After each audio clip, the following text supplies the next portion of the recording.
Hi guys, Caio here. Let me ask you something. Do you come here often? No, seriously. Because if you do, then you know already that I have a bottom line on this channel. The line is, if your concepts cannot be seen in the real world, they must change, and not the world. And today I want to talk to you about this line because if you are a singer, if you are studying singing, then you should know that concepts are really important. Before we dive into it, consider subscribing to this channel and leaving your like. You saw this video somewhere and wanted to know what I had to say about this topic, wanted to know my thoughts, and for that I am grateful to you. When you like the video and subscribe to the channel, you help me make this video reach more singers and singing students like you, to which this video might be potentially helpful as well. Alright then, so without further ado, let's talk about the cave. Well, the cave is a philosophical allegory used by Plato in his book The Republic. The story consists of a set of prisoners who were locked inside a cave since their birth. Well, that way they were never able to see sunlight, other people, trees, lakes. These prisoners were chained facing a certain wall, and all they could see were the shadows of whichever passes by that cave. Those shadows were projected on the wall. So imagine that people or animals were walking by the cave. Those prisoners had never been able to see the real object, the source of that shadow. Then they assumed that the shadows that they were seeing were the real object.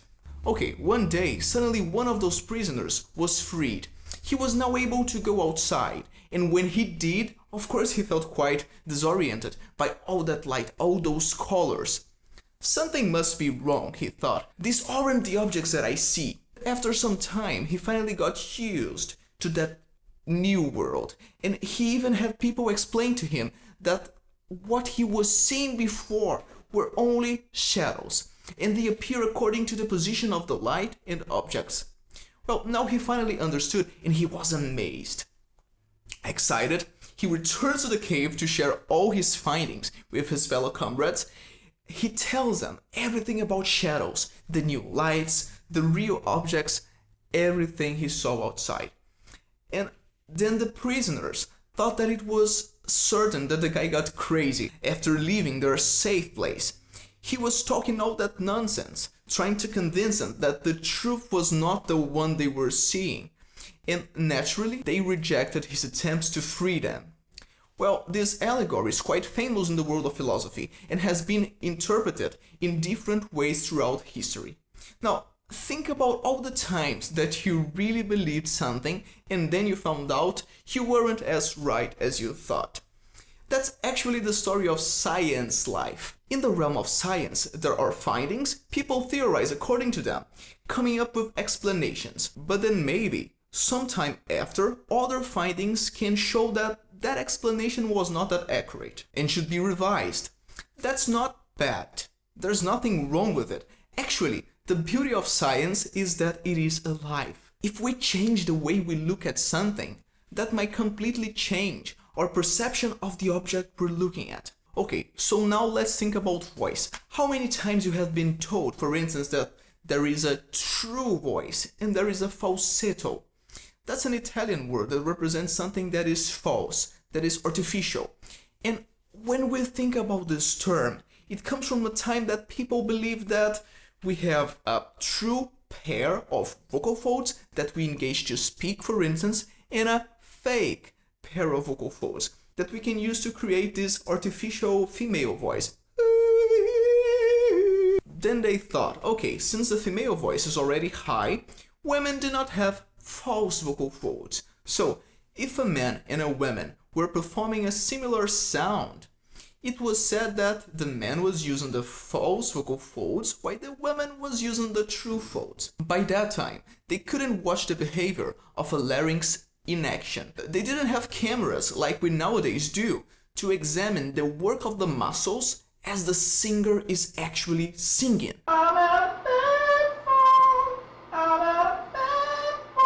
So when they were analyzing bodies, they found out that indeed we have a pair of structures above the vocal folds, and that kind of reinforced that theory.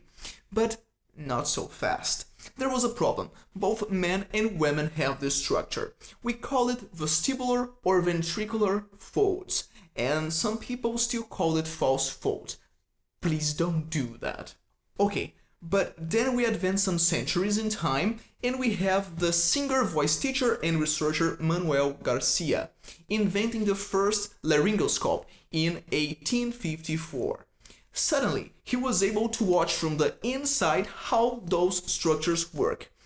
And he finds out that not only that those structures above the vocal folds, the false folds, were not responsible for the falsetto, but also that both sounds were using the true vocal folds. That's when he came up with the concept of registers. He said that we can use the same structures, the same muscles, working in different ways to create different sounds. And that's fantastic. That should have been enough for people to stop talking about voice as something either true or false, right? But as you can see, it wasn't. Now, think about most of the concepts that you use when it comes to singing, like natural versus unnatural voice, just voice, head voice, mixed voice, falsetto still. Then we have different teachers and methods explaining and treating all those words differently. And the question that I have to you right now is, with your concepts, with the concepts you have right now, how would you explain the behaviors that we hear nowadays in contemporary singing? I will show you some sounds right now, and I want you to truly think and reflect with yourself. How would I explain these sounds?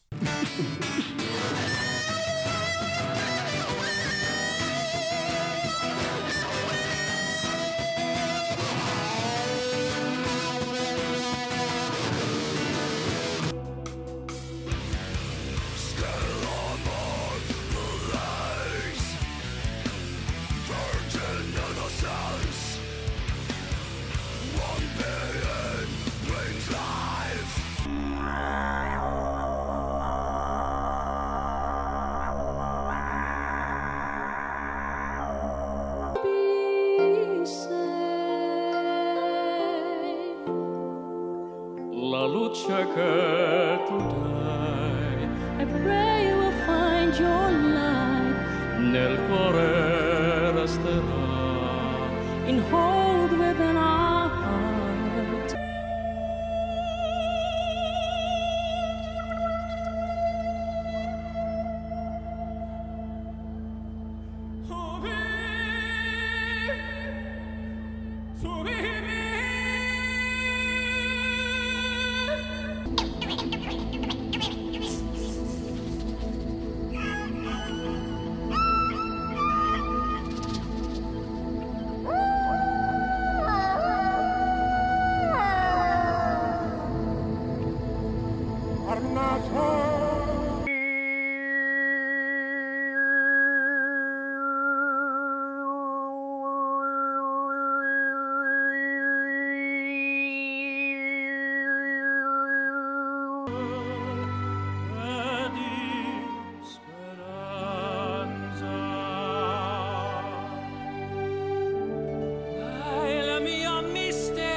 Tough, right?